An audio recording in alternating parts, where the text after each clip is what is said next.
videos. I would love to know your opinion down in the comments, but let us get started. So first we have the Atlanta Hawks, and for the Atlanta Hawks, they have a trade idea of Joe Harris and Patty Mills from the Brooklyn Nets getting traded for John Collins. Man, Bleacher Report in their trade ideas. Now I know John Collins isn't the best player, especially on the contract that he has right now. I think it's like a $30 million, $25-ish million contract.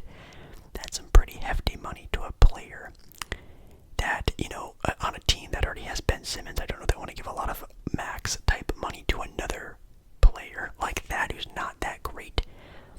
But I think you can maybe get a little bit more from John Collins. I think John Collins is still like a good player. Like he's still like a role player. Like he can still start on a lot of NBA teams. Just getting away Joe Harris and Patty Mills, maybe they're throwing like a first round pick to get that done. Kind of random. Anyways, the Boston Celtics at number 2 here.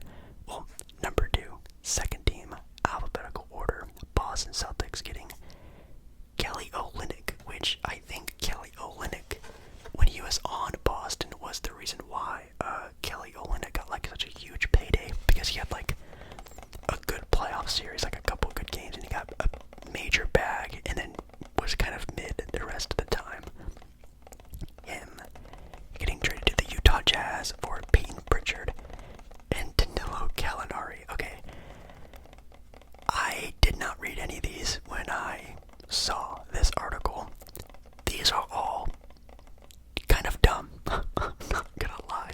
With Mo Bamba from the Los Angeles Lakers getting traded for forward Royce O'Neal. Now that's actually not bad. Again, just talking about Knicks Claxton, having Mo Bamba be the backup for him would actually be a pretty good young front court pairing together. Nicholas Claxton sort of being the defensive anchor, Mo Bamba sort of stretching the floor a little bit with the shooting. Both very lanky, athletic. I actually really like that for the Nets. And then the Lakers get a veteran forward, can guard pretty much 1 through 4. And it adds more depth to the team that was already pretty deep last year, and it's already coming out in reports that they kind of want to keep the same team around. I'm assuming they might want to switch up some things, like obviously, of course, getting a Kyrie Irving, which I guess in an article I also saw was like a 10 or 15% chance of happening, which is still a pretty decent chance, I guess. So actually makes sense for both teams. I actually like that a lot. Here we go. We have the Charlotte Hornets getting the 3rd overall pick and pick number 23 in this year's draft, getting traded to Portland for the number 2 overall pick and a 2nd round pick. That's interesting.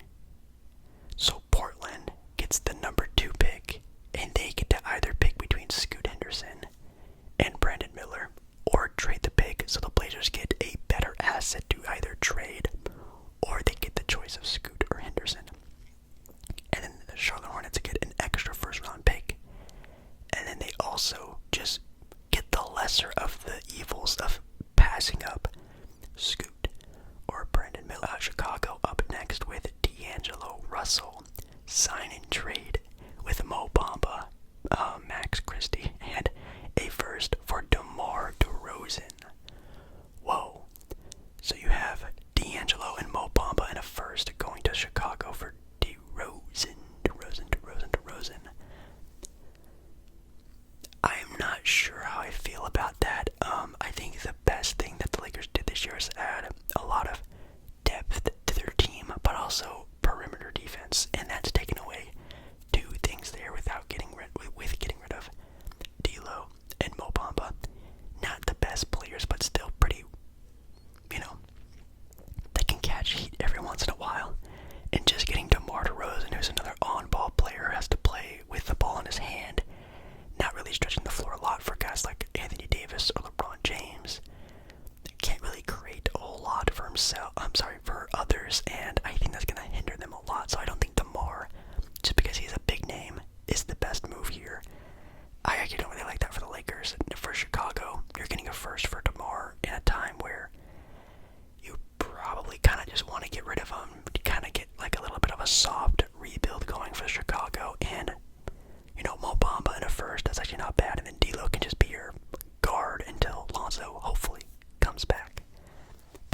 Lakers just getting the biggest name available. I don't really like that idea. Cleveland up next, them getting Corey Kispert for 4 second-round picks. Sure, why not? Cleveland's bench and rotation was terrible last year. One of the worst in the NBA. Definitely one of the worst when it came to playoff / contending teams. And holy cow, do they really need to do something with that? And that's not bad. That's not a bad return. Up next, we have the Dallas Mavericks, and the Dallas Mavericks taking DeAndre Ayton. Whoa. DeAndre Ayton on the Mavs. Actually sounds kind of interesting. They are trading in a sign and trade with Christian Wood, Josh Green, and JaVale McGee. Of course, the Suns are looking to deepen their roster. You know, their bench last year was the reason probably why they lost pretty early in the NBA playoffs.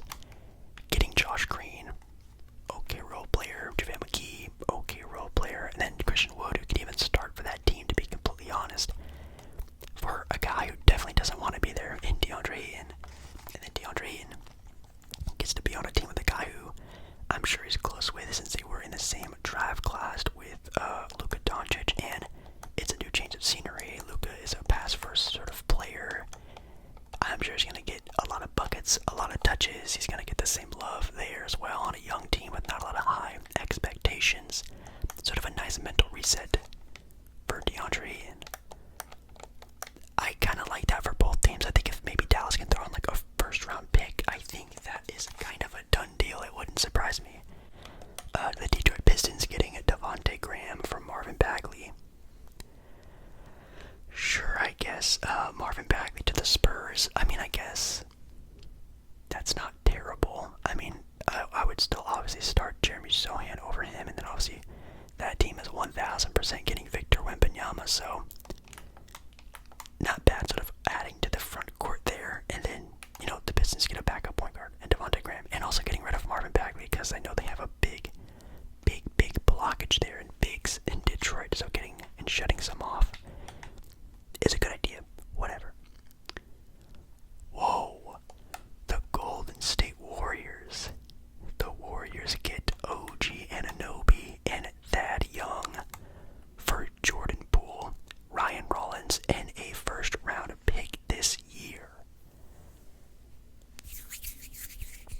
You think the Raptors highly sort of covet Jordan Poole? I'm not entirely sure. That would be against everything I ever known about Toronto, because that is bad. I mean, even if the Warriors did get OG Anunoby, where would he play? They have Clay, they have Wiggins already, and I'm assuming Draymond's coming back. Unless they're planning on playing Draymond at center. Doesn't really make sense. Plus, OG Anunoby has come out and reported saying he wants a big role on either Toronto or a new team. Definitely not going to get that in Golden State. It's about team ball. And I think OG wants some more touches, and he's not going to get that in Golden State, especially with a guy like Andrew Wiggins ahead of him and Klay Thompson.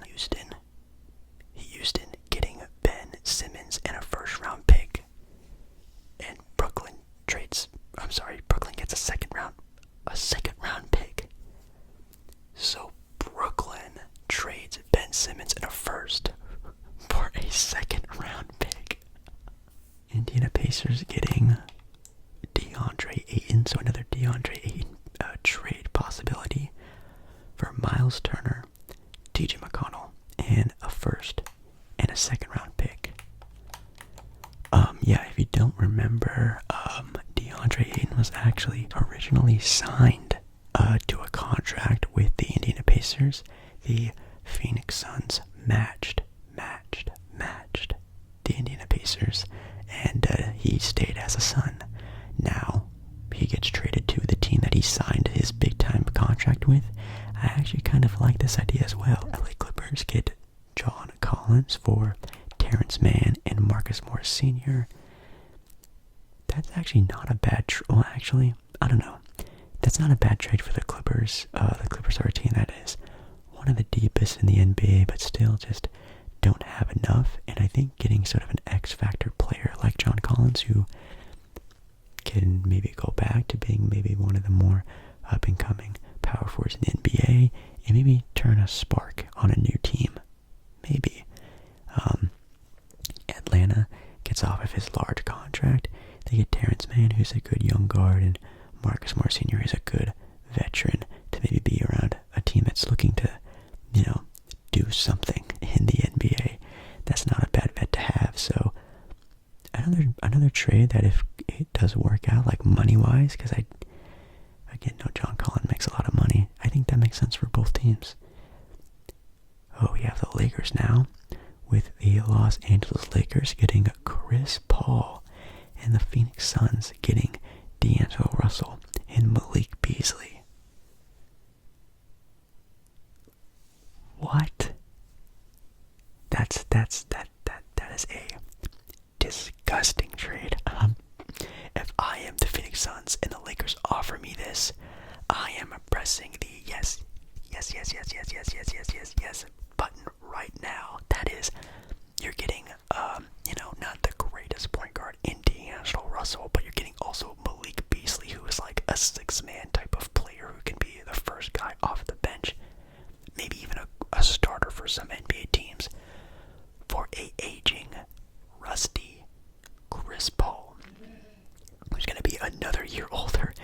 Oh man, if the Lakers did something like this just to get another, again, named guy like Chris Paul, I would be and will be very upset. I don't think the Lakers are that dumb.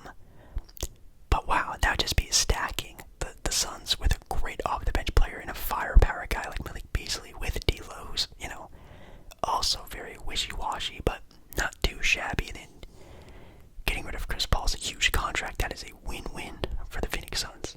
Up next, we have the Memphis Grizzlies, with the Memphis Grizzlies getting Kyle Kuzma from the Washington Wizards. Whoa. The Wizards getting Brandon Clark, Jake LaRavia, and a first-round pick. Not bad, honestly. Obviously, with Dylan Brooks. I say obviously a lot. I'm super sorry. It's kind of a repetitive word of mine. But Dylan Brooks, probably not going to be on the team next year. He was their starting small forward. They need another starting small forward. And that's honestly not a bad pickup to get sort of a new scorer on the team, which I think they desperately need. I think the Wizards can get more, though, from Kyle Kuzma. I think Kyle Kuzma is worth a little bit more than that. A first-round pick isn't bad, but it's pick number 25. Brandon Clark has a good hustle, sort of role player, but I think a role player in like a very late first, I think you could do a little bit more than that with Kyle Kuzma. The Milwaukee Bucks getting Kendrick Williams from the Thunder. Them trading away Marshawn Beauchamp and Pat Connaughton. Kind of a mid-trade, I'm not gonna lie. It's whatever. I think the Bucks getting Kendrick, who's kind of, again, just another role player, isn't the worst. And the Thunder getting another project, very quality, I guess, first-round pick in Marshawn Beauchamp, who's kind of, again, a very big project guy. And the Thunder love project players, so kind of a two-way street there. Doesn't really do anything for me. The Minnesota Timberwolves getting DeLon Wright from the Washington Wizards, and the Wizards getting Wendell Moore and Jordan McLaughlin. Again, sort of whatever. I'm kind of mad they had these sort of whatever trades in here. I thought they're going to be a little bit more spicy than this, but I guess if Minnesota's still trying to win and still trying to be in this win-now mode, it's not the worst scenario. It's actually kind of a fleece from Minnesota. I would say no, but if Minnesota can do this, it's not bad. We have the New Orleans Pelicans getting Miles Turner from the Indiana Pacers. Them getting Jonas Valanciunas, Kira Lewis Jr., whoa, and Najee Marshall. Honestly, I kind of like Kira Lewis Jr., kind of a sparky sort of guard off the bench, and then Jonas Valanciunas is a quality center. For Miles Turner, I think if you're Indiana and you're trading Miles Turner, you're trying to get back some sort of capital, first round picks, young players, which you are kind of getting in Kira Lewis Jr., but you're probably also looking for draft picks. So maybe if I'm Indiana, I'm asking for at least one first round pick or at least a handful of seconds for Miles Turner. But I think also Miles Turner and Indiana kind of like each other, so I think it would take a lot more, not a lot, a little bit more. Ooh, the Knicks getting Carl Anthony Towns, getting Big Cat from Minnesota. The Knicks trading away. Wait, I thought this was going a way different direction. The Knicks trading Julius Randle, Emmanuel Quickly, and a first. Heck no, no way. I'm not the biggest fan of Julius Randle, but if the Knicks would trade for a, big time name like Cat, I feel like they would try to, build on the team they have, not sort of tear down a little bit to get a little bit, and not trading away Randle. I like my idea a lot better, but the idea of Carl Anthony Towns getting traded this offseason, I kind of like the idea. Then Minnesota can just more rally around Anthony Edwards and just sort of see what they can do with him, and I kind of like that idea more. The Oklahoma City Thunder getting Zion Williamson in exchange for Chet Holmgren and 2 first. Whoa. Yeah, that's not going to happen. We've seen when New Orleans is fully healthy this year, they're one of the best teams in the Western Conference. Is it going to be that often, though? Probably not.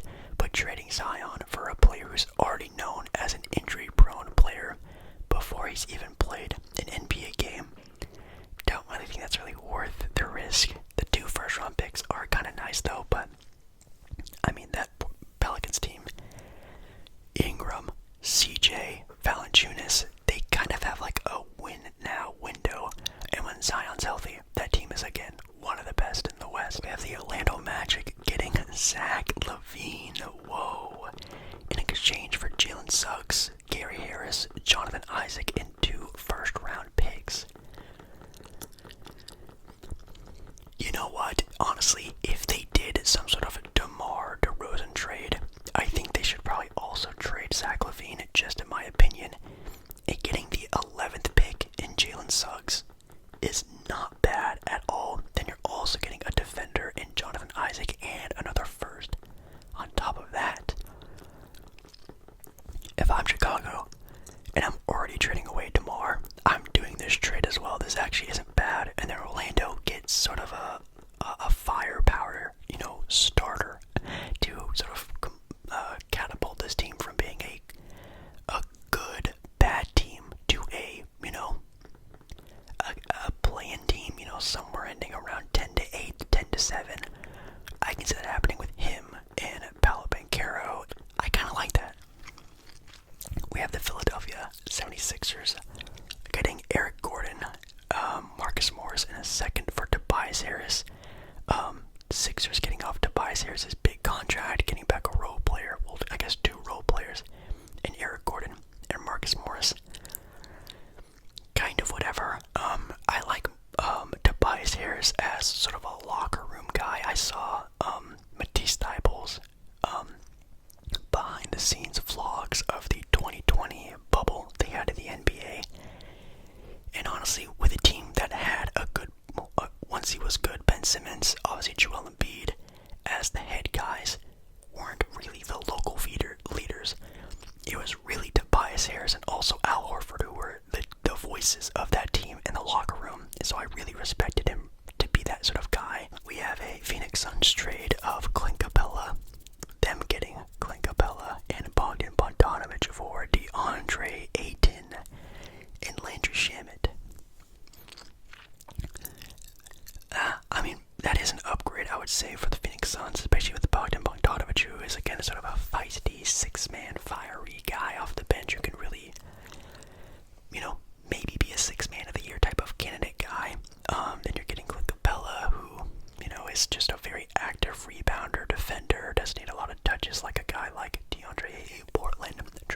Up next, Portland getting Jaylen Brown. Yes, if you haven't heard the rumors.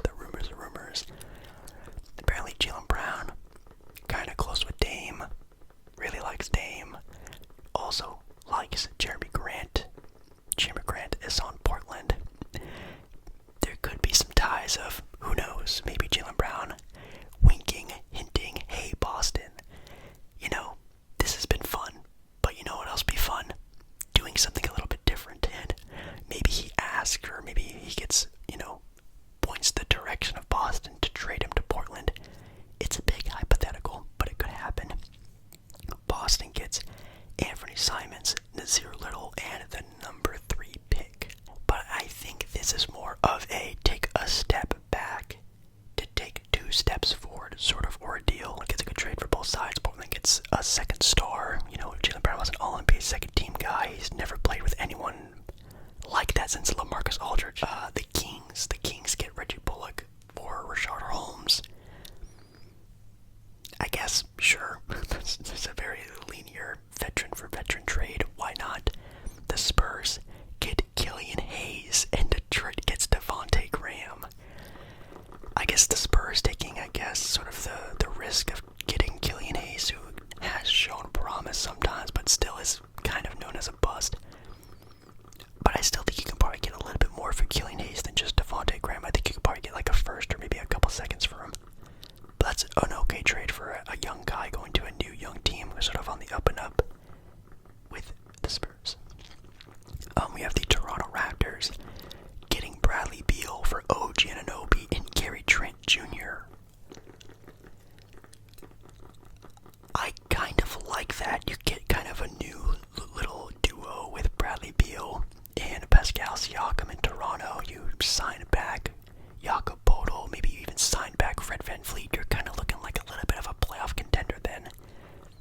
But, OG Anunoby and Gary Trent Jr., I think you could probably get at least a first or 2 for Bradley Beal, even though he's not like the very highly coveted star in the NBA like he used to be. The Utah Jazz get Cole Anthony from the Orlando Magic for Rudy Gay and a first. Sure, I'm assuming the Magic are gonna, probably draft a point guard. They have a lot of guards with Markelle and Suggs and Cole, but they don't really have like a true point guard. Markelle Fultz is one, but I think they can do better than that. I think they're gonna try, so they're gonna get rid of some guards. I guess this makes sense. You're basically getting Cole Anthony for the 16th pick. It's not bad, and Utah gets a point guard, which they do need, they are looking for. Then we have the Washington Wizards getting Tyrese Maxey, Tobias Harris, and a first-round pick for Bradley Beal and Kyle Kuzma. Whoa, yeah, no. That is a low-key fleece from the Sixers. You're just sitting off Tyrese Maxey, who's a good player. That's okay. But then you're just throwing in a big contract of Tobias Harris and a 2029 first-round pick for 2 guys who would put up 60 points in an NBA game together. Like, these guys are pure scorers next to Joel Embiid. I don't like that. That's kind of a fleece. I think you definitely have to give up more if you are the 76ers. Like at least a couple first, but I don't think they have any more than that. Some good trade ideas, some really bad ones, some ones are very linear. I know this video is probably kind of boring. I thought these were going to be a little more exciting, but I'm excited for trade talks. I'm tired of the NBA Finals already. No, but I'm tired of like the dead season of the NBA where it's kind of like boring, and then all of a sudden like a lot of trade talks happen, and then I think the NBA drafts in a couple weeks, which is really exciting. And then you have NBA free agency, which is also super exciting. So yeah, that's gonna be it for tonight's video. The next one I think I want to do a jersey video. If you guys have been around a while, I used to do jersey reviews